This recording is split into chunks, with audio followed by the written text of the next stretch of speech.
down, or east or west or north or south, if there wasn't the center, which is where all of you are at. And each one of us is the place where all these converge, where they all focus.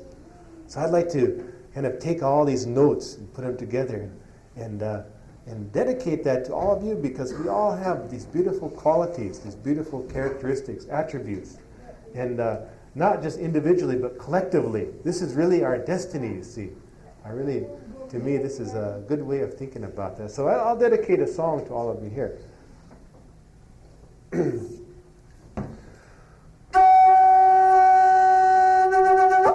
get it straight here.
A great big round of applause. That's what everybody heard.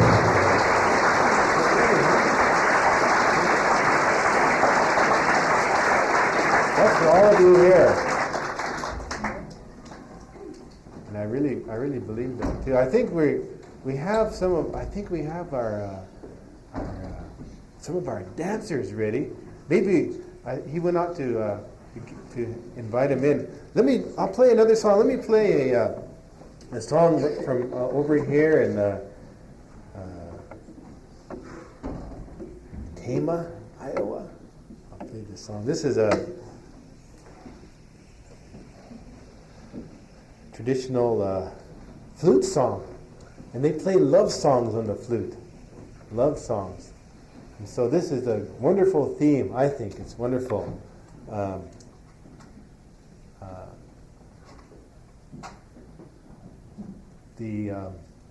When you look outside, everything is so beautiful. Everything, the leaves are red and purple and pink and orange and yellow, just beautiful. And it's just like kind of a beautiful firework culmination to the season of life and everything. So this is and here's the girls. Let's give the girls a big round of applause here for coming out.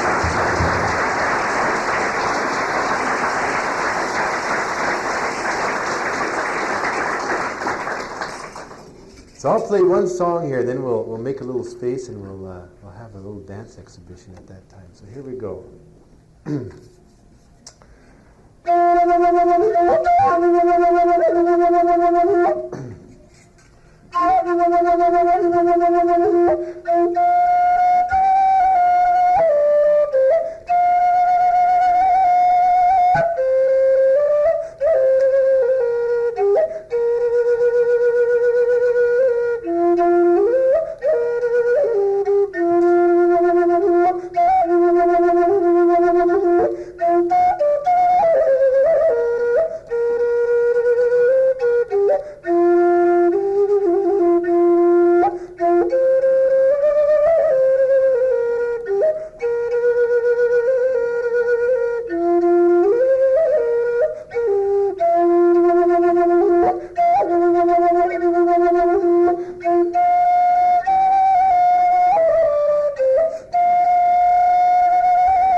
All right, you know what? There's not too much room in here. Not too much room, but the only thing that I could really think of doing would be to make a space in the middle there and kind of go that way a little bit. Yeah, something like that. Something like that might work out.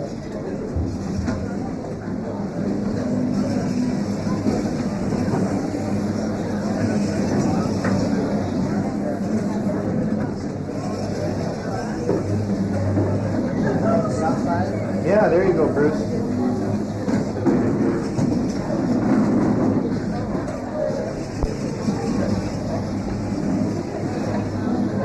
There. Yeah, we can move this back too. We got a cord here. Huh? Let's move this cord out of the way. Oh, it goes way over there. Okay. Is this a... What is this here?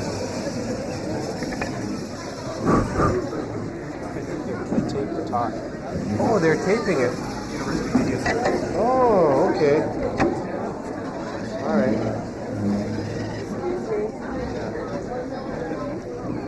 Adrian, did you want to...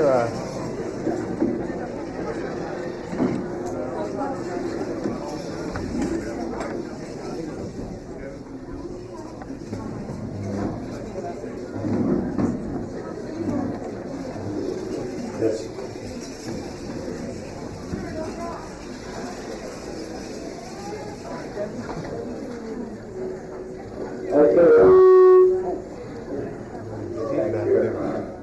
Once again, my name is Adrian Busher-Janiqua, and I am the youth counselor for the Meskwaki Alcohol Beverage Center on the Meskwaki settlement.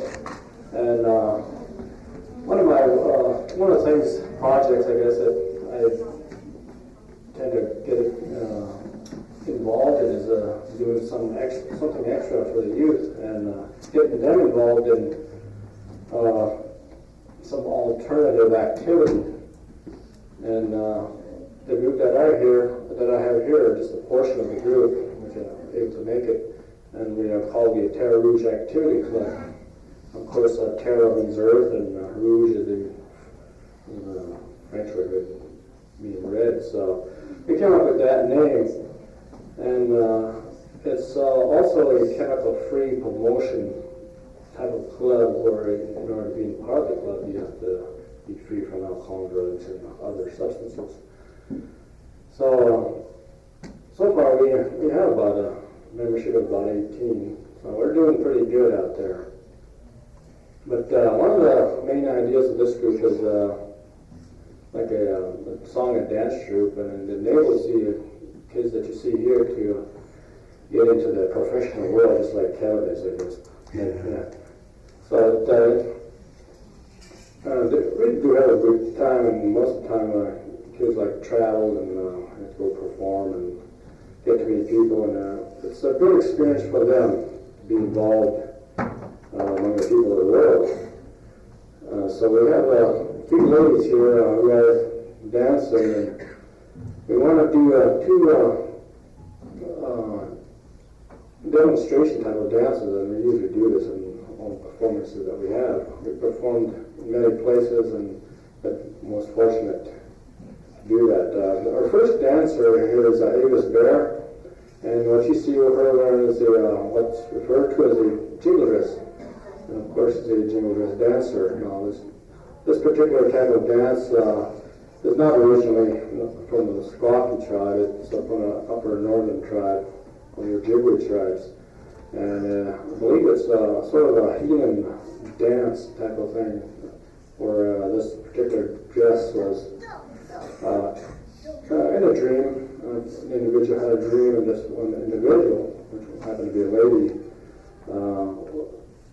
was sick apparently, and this dream was a way to heal her. And she had to make this particular type of dress, and there was a particular type of dance that had to go with it. So Avis is going to demonstrate that while we do some singing. Hopefully we can make a song here. That's good.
new things in front of a lot of people.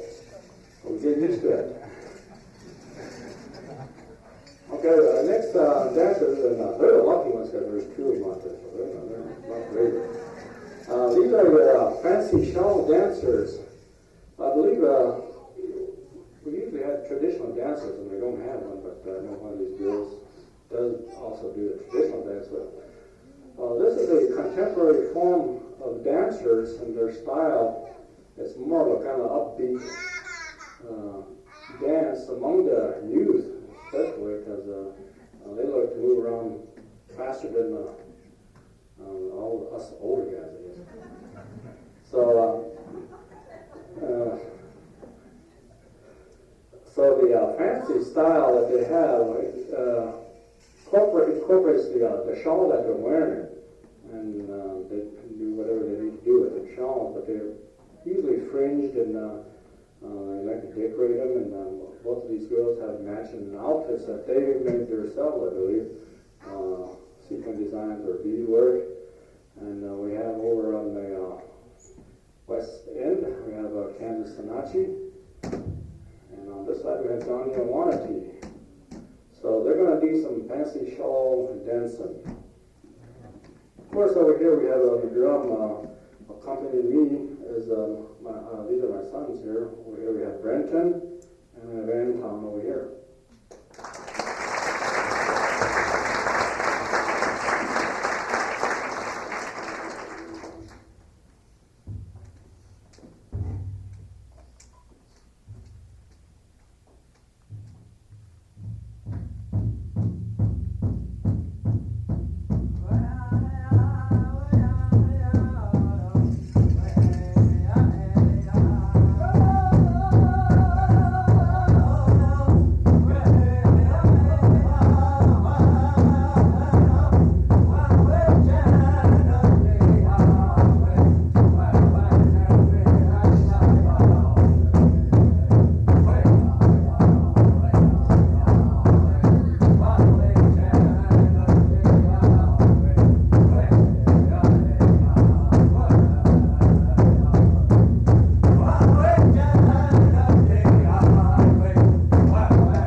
different states, I guess. That's just the way it is.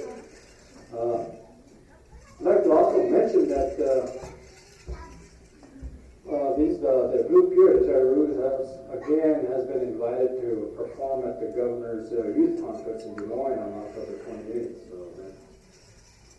they did a good job last year, so they want to come back. So in fact, I'll give them an applause.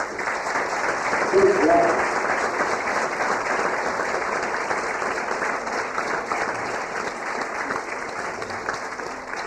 So since they got their outfits on, we better not waste that moment. We're going to bring them out one more intertribal song.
To me, that's really the best possible statement on the destiny of the American Indian. Don't you?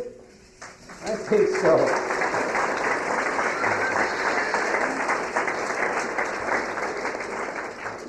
It's a bright, it's a very beautiful, beautiful future, and really, as I think about it, this is the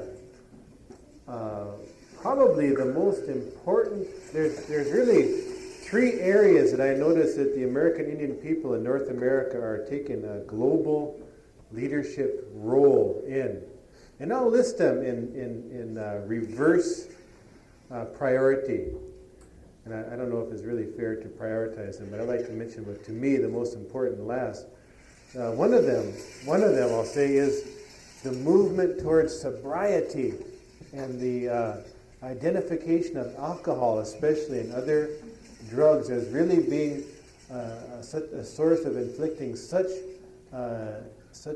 havoc. And American Indian communities throughout Canada, United States, are really arising and in a very unified way in denouncing and identifying alcoholism, especially as a real threat to existence. So this is something that they're really taking global leadership stance. In fact, I've said this before, but in South Dakota, we're so adamant about it that we decided that the next time Spuds MacKenzie sets foot in a state, we're going to eat him.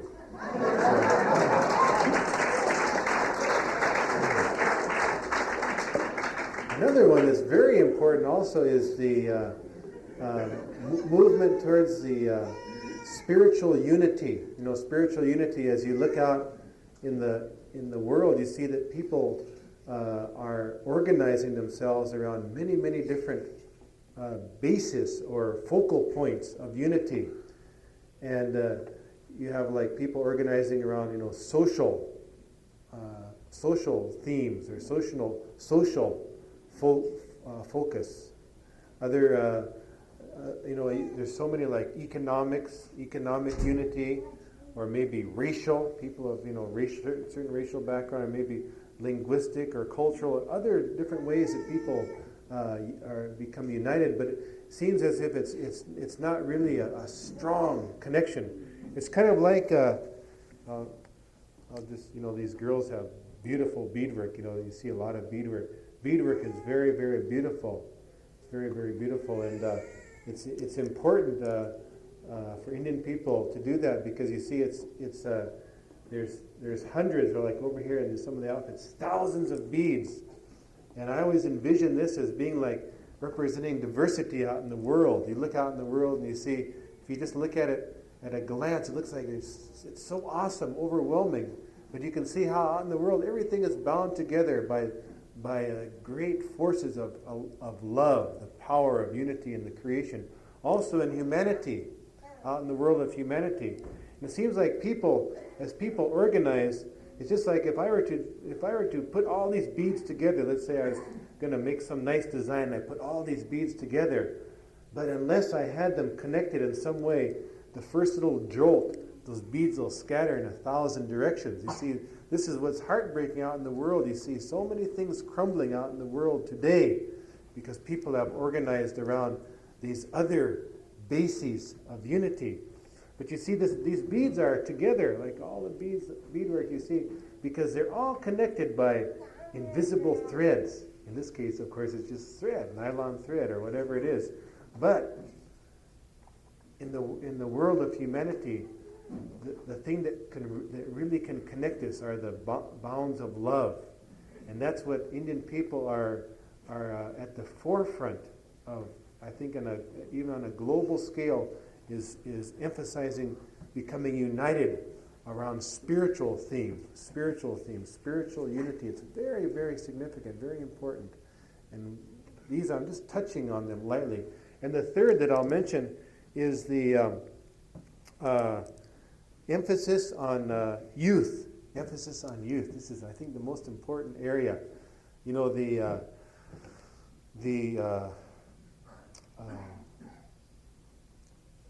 This is, I think, probably one of the most important things I think the Indian culture emphasizes throughout the hemisphere that I have encountered is the focal point as centering our thoughts on how our actions not only affect the unborn, but even going as far as 7 generations into the future.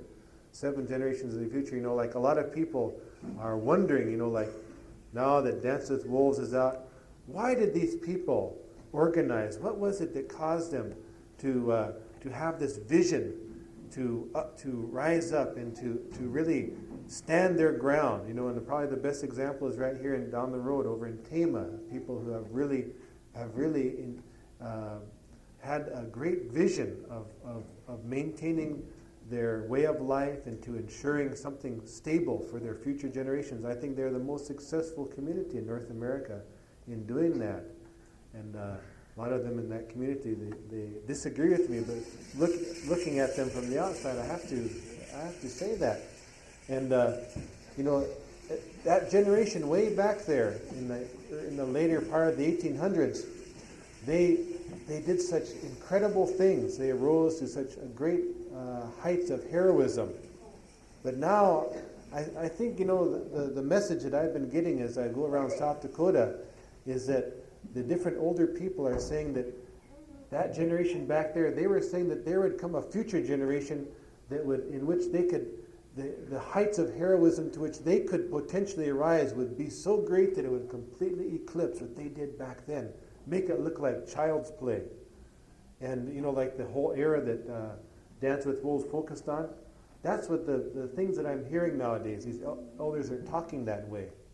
In fact, there was even a vision, for instance, that I share at different places of a man named Crazy Horse, in which he saw, before he died, he was praying at dawn up in the mountains there, and he saw a red streak at dawn, and as he was like at a high level in the mountains, and he could look out all over the horizon, and that red streak had made a big hoop around him.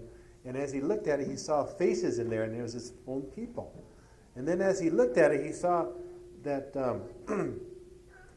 it was a beautiful, radiant hoop that he saw. But then he saw that it was radiant because it was deriving its light from one source. It was beautiful.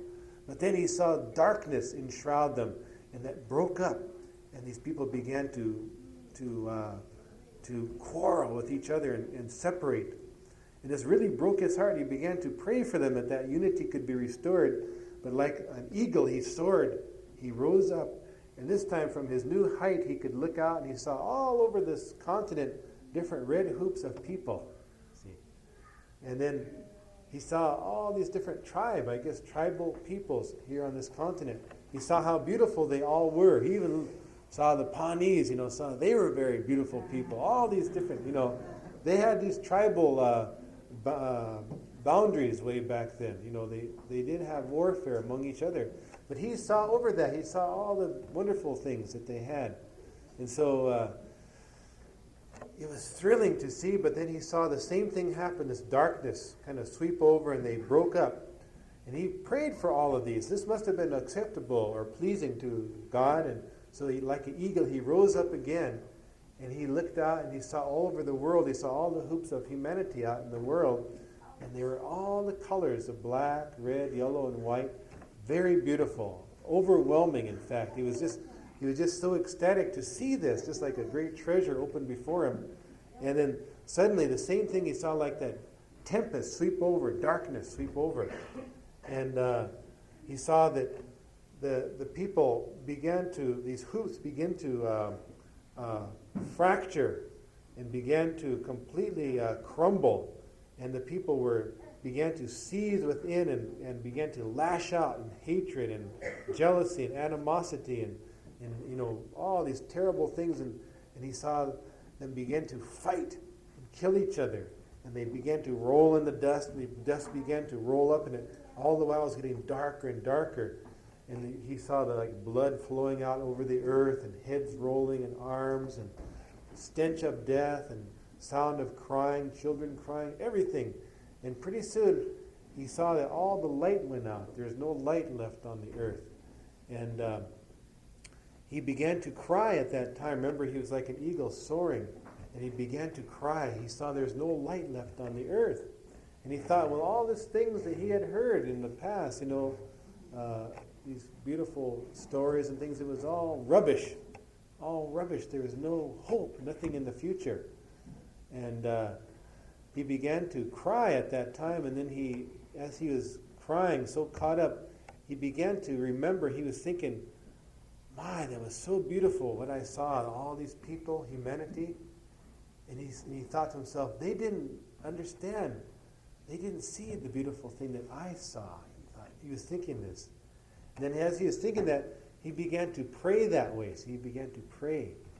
And he began to pray that all these people could have seen how beautiful they all were, because he saw that they all derived their radiance from the same source. That's what he saw, in that just before. And he was praying that they could all see the beauty of each other.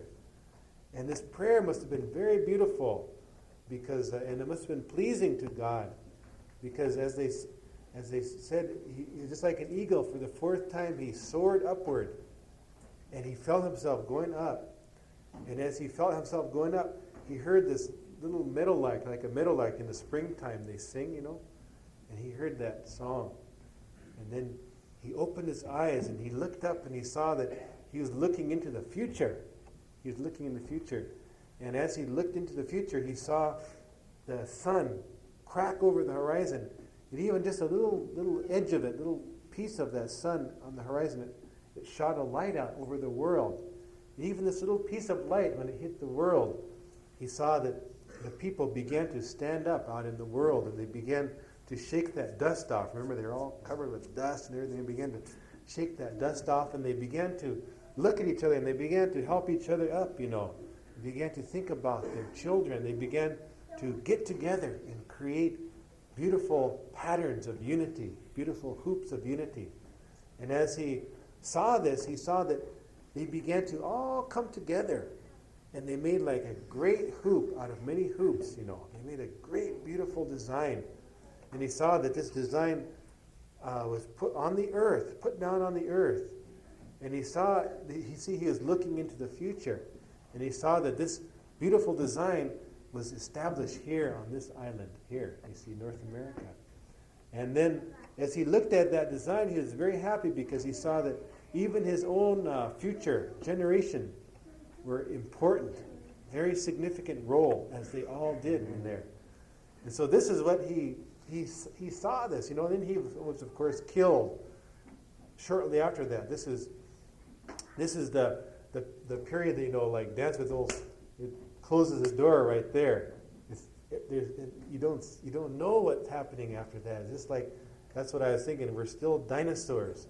But those people there, they passed on these visions to us. And I'm beginning to hear these. I've been hearing these the last few years now. And with these visions that they passed on, this is what I'm talking about, the destiny. And we're all in this destiny. This destiny is this beautiful day in which the seventh direction is going to begin to be conquered. And when that becomes conquered in a way, that's going to bring us all together. And that's the role, the place for real heroes to arise at that time. And in that beautiful design, we all have a significant place to play. And they said that even would begin to happen in 7 generations, you see. And that's where we are today, 7 generations down the road. So to me, this is the most glorious period in human history to be alive in right now. It's very exciting. And I'd like to close with a song. We're going on and on here. I'd like to close with a song to complement the wonderful music and wonderful dances that we've had here. I'd like to just play a love song for all of you and dedicate this love song to that great picture of love that can connect us. Here's a love song for all of you.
God bless all of you. Great.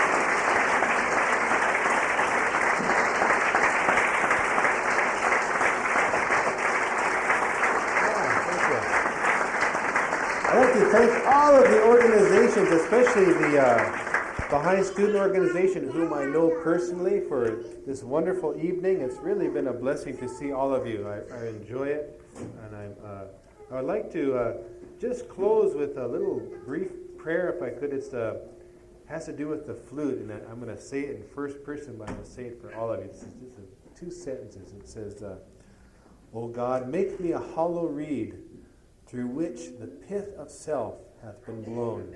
Make me a pure channel, through which thy love may flow to others." And I sincerely wish that for all of you. God bless you. Thank you very much.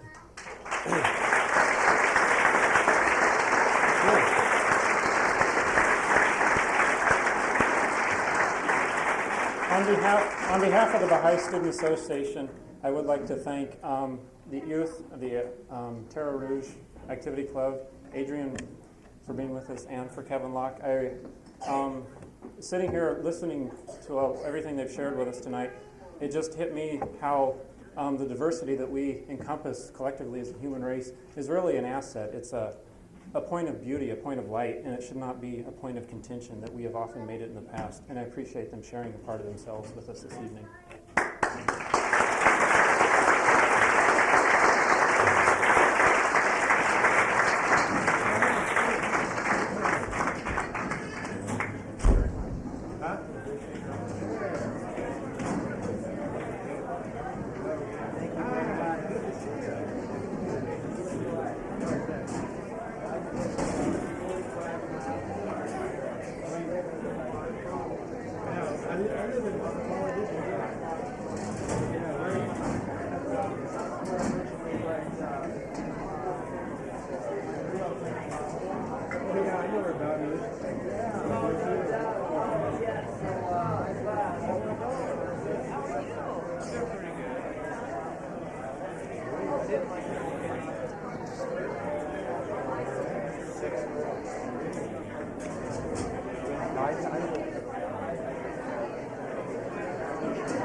Indians don't like